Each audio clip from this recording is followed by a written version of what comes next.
Assalamualaikum warahmatullahi wabarakatuh. Alhamdulillahi wahda, wassalatu wassalamu ala rasulillah. Kita kembali membahas lanjutan kisah Nabi Yusuf alaihissalam.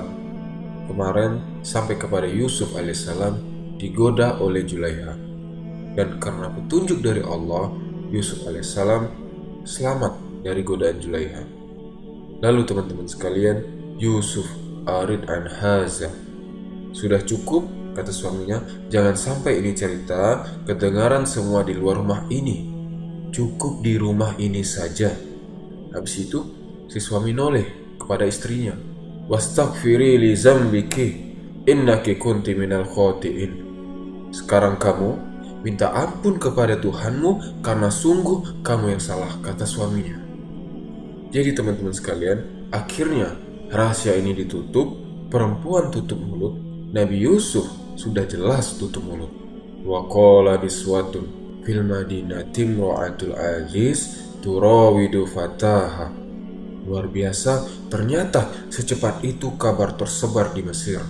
Hal yang tidak diinginkan sama Al-Aziz terjadi, sampai ke kuping-kuping para wanita-wanita yang sejawatannya sama si Imrotil Aziz, yang mungkin dulu mereka itu saling bahu-membahu mengambil hati Al-Aziz. Tapi ternyata Al-Aziz milih Zulaiha. Ini, yang lain ini, perempuan-perempuan yang menengah ke atas ini, niswatun fil Madinah. Perempuan-perempuan di kota itu sudah mulai dengar semua, sudah mulai ngerumpi bahas tentang istrinya Aziz.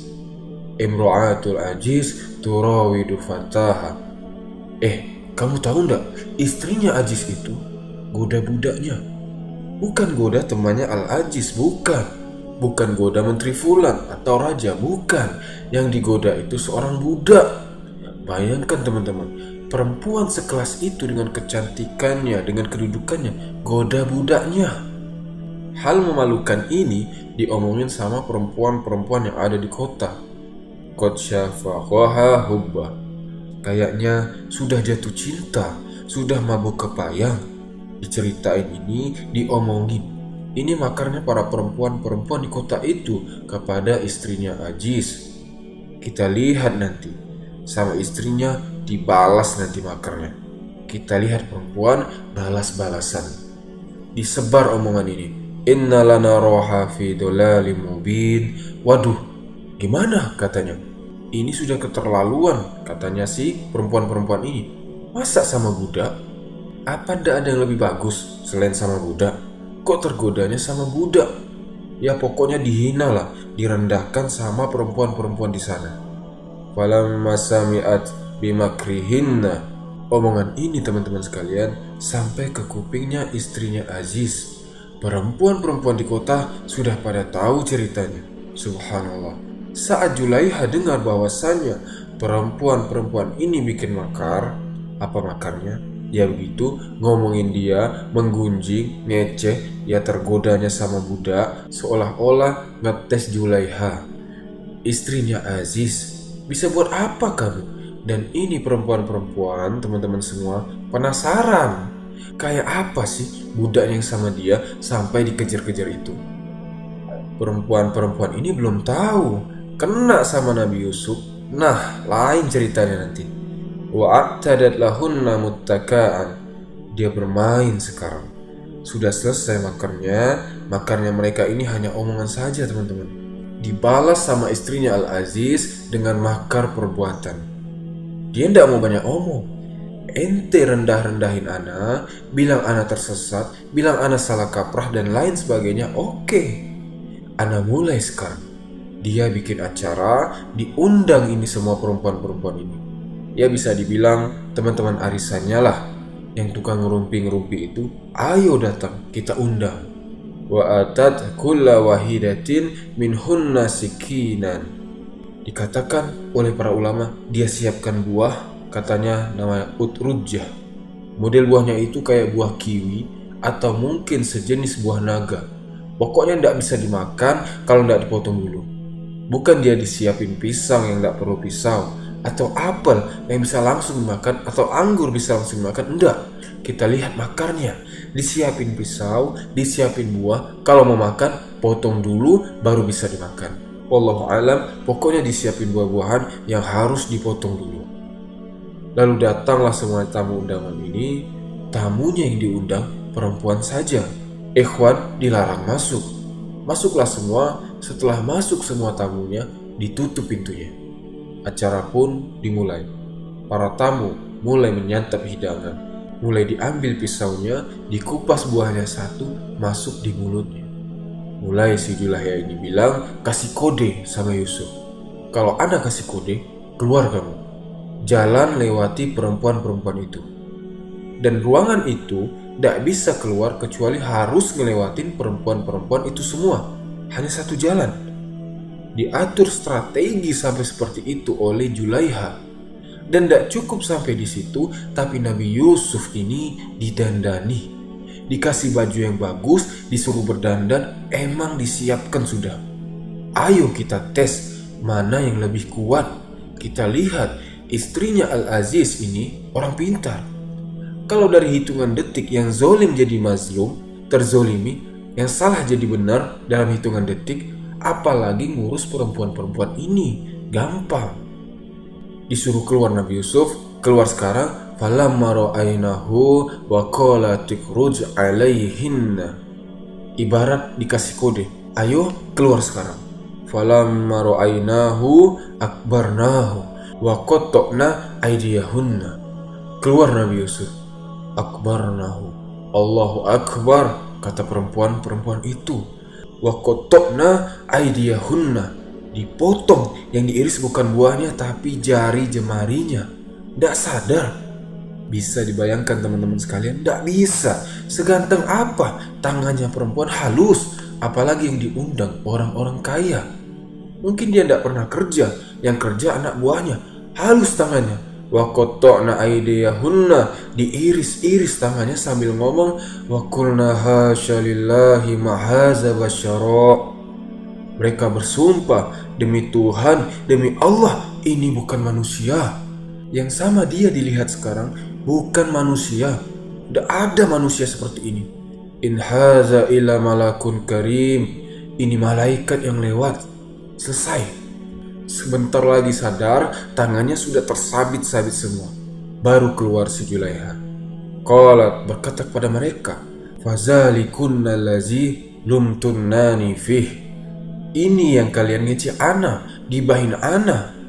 Gimana sekarang? Ente iris tangan-tangan ente semua tanpa kalian sadari. Gimana ana yang setiap hari tinggal serumah melihat dia di rumah ini? Pelangak, pelengok semuanya. Yang cantik jadi jelek lihat Nabi Yusuf. Apakah kalian masih mau ngomongin ana di belakang sana? Setelah apa yang kalian lihat sekarang? Walaqad rawatuhu an nafsi fasta'som. Julaiha mengakui teman-teman bahwa ana yang goda dia. Ngomong di depan perempuan-perempuan ini. Tapi dia mengelak, dia menghindar dengan perkataan a'udzubillah. Wala ilam yaf'al ma amruhu la yusjanana wala yakuna minas sakhirin. Kalau dia tidak mau melakukan perintahku, katanya si Julaiha, ana akan penjara dia atau ana akan hinakan dia. Berubah sudah sekarang. Yang dulu bilang penjara atau azab yang pedih, sekarang enggak. Penjara atau hinakan. Karena semakin Julaiha jatuh cinta sama Yusuf sekarang, semakin terpaut hatinya sama Yusuf. Semakin melihat Yusuf berdandan, semakin ganteng, semakin hancur hatinya melihat Yusuf. Bisa antum bayangkan teman-teman sekalian? Bisa teman-teman bayangkan? Setelah terjadi, apa yang terjadi? Sekarang si perempuan-perempuan itu semua sudah tahu.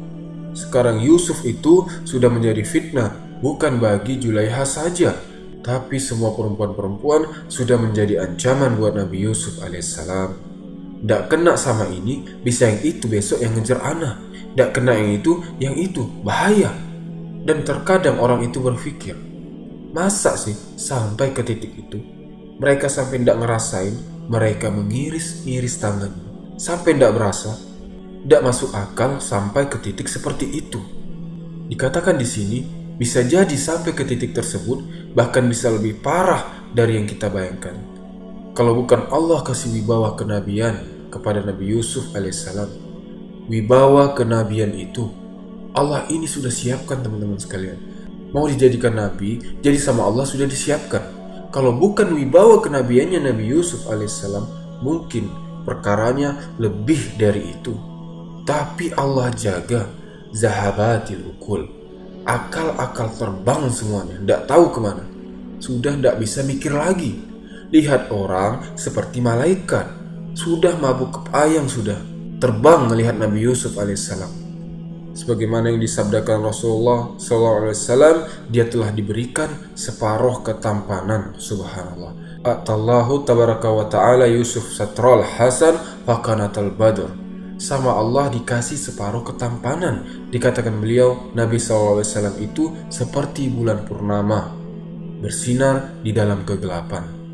Makanya perempuan itu ngelihat Nabi Yusuf mabuk kepayang. Lalu teman-teman sekalian, dikatakan yang mana para wanita-wanita sekarang sudah semuanya tahu, dan wanita-wanita tersebut sekarang sudah tergoda juga sama Yusuf. Bahkan dikatakan wanita-wanita ini sekarang sudah mendukung Julaiha agar Yusuf mau menerima apa yang diperintahkan sama Julaiha. Saya tidak pikirkan apapun, siapapun yang di belakang saya tidak pikirkan. Yang ada di kepala saya cuma ada Yusuf alaihissalam. Wala ilam yaf'al ma amruhu la yusjanana wa la yakuna minas sakhirin. Kalau dia tidak mau mengerjakan apa yang ana perintahkan, maksudnya mau diajak berzina sama Julaiha, akan ana penjara atau ana akan hinakan dia. Lalu teman-teman sekalian, setelah Nabi Yusuf mendengar bahwasanya kalau tidak mau dipenjara, kita lihat bahasanya Nabi Yusuf alaihissalam, bahasanya orang yang tebal imannya, yang bertakwa kepada Allah Subhanahu wa taala, yang takwanya bukan di mulut tapi di hati. Rabbi as-sijnu ahabbu ilayya mimma yad'unani ilaih. Ya Allah, sungguh penjara lebih aku cintai daripada yang mereka inginkan. Maksudnya, mereka menginginkan ana berzina sama Julaiha. Meskipun kita tahu penjara itu tempat yang buruk, tapi Nabi Yusuf bilang kalau dibandingkan ana harus zina, penjara lebih dicintai sama Nabi Yusuf daripada masuk ke dalam lubang kekejian, zina, dan lain sebagainya. Wa illa tasrif anni kaidahunna asbu ilaihin. Kata Nabi Yusuf alaihissalam, kalau engkau ya Allah tidak menjauhkan aku dari hal-hal yang demikian, dia serahkan kepada Allah Subhanahu wa taala. Asbu ilaihin, ana bakal terjerumus sama perempuan-perempuan itu. Fa anna do'if bidurika ya Rob, ana lemah tanpamu ya Allah, kata Nabi Yusuf. Ini yang harus ada di jiwa-jiwa kita teman-teman. Kita ini lemah kalau tidak ada Allah Subhanahu wa ta'ala. Taruh itu di dalam diri kita. Lalu teman-teman, setelah Nabi Yusuf mengatakan hal demikian, dikatakan di sini, fastajaba lahu rabbuhu fasarafa anhu kaidahun.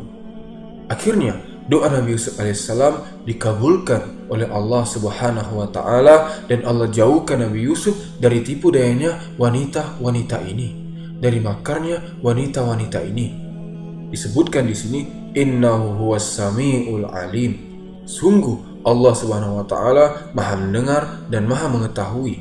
Akhirnya kita tahu sampai detik ini Julaiha tergila-gila sama Nabi Yusuf, dan sekarang sudah terang-terangan.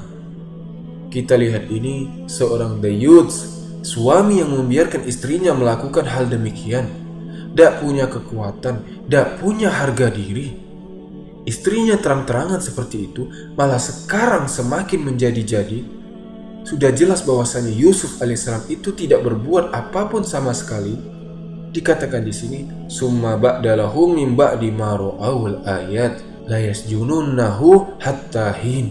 Sudah jelas semua, sudah lihat tanda-tandanya, terutama si suami ini sudah lihat Nabi Yusuf itu tidak salah, tapi dimasukkan ke penjara teman-teman.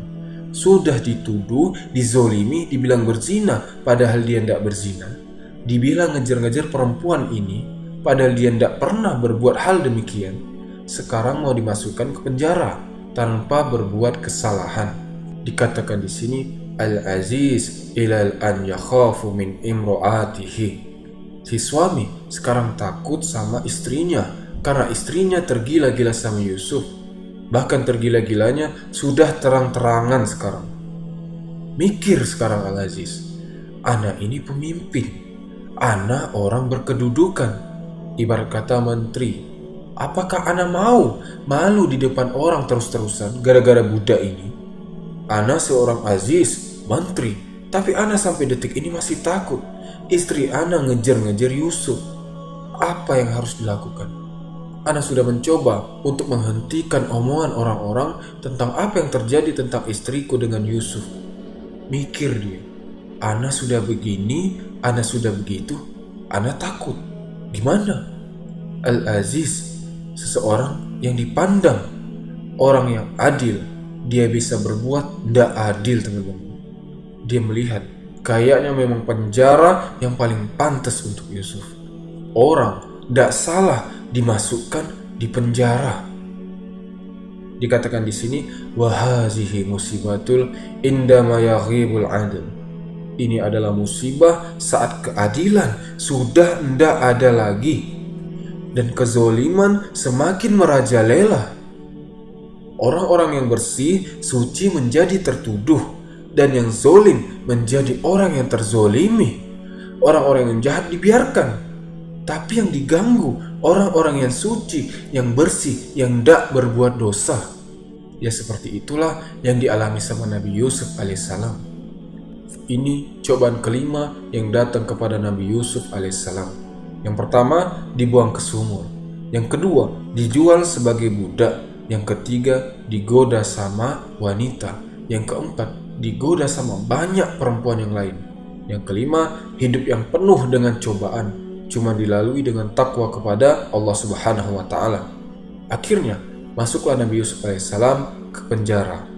Yang mana dikatakan di sini, nanti di penjara inilah ada kisah luar biasa, yang mana raja bermimpi sangat aneh hingga dikumpulkan orang-orang kepercayaannya. Tukang sihirnya semua dipanggil untuk mengartikan mimpinya, tapi mereka semua tidak ada yang bisa. Lalu nanti Nabi Yusuf yang akan mentafsirkan mimpi sang raja. Subhanallah, skenario Allah yang luar biasa. Insya Allah akan kita kisahkan di video yang selanjutnya. Sallallahu ala nabiyina Muhammad wa ala alihi wasallam. Assalamualaikum warahmatullahi wabarakatuh.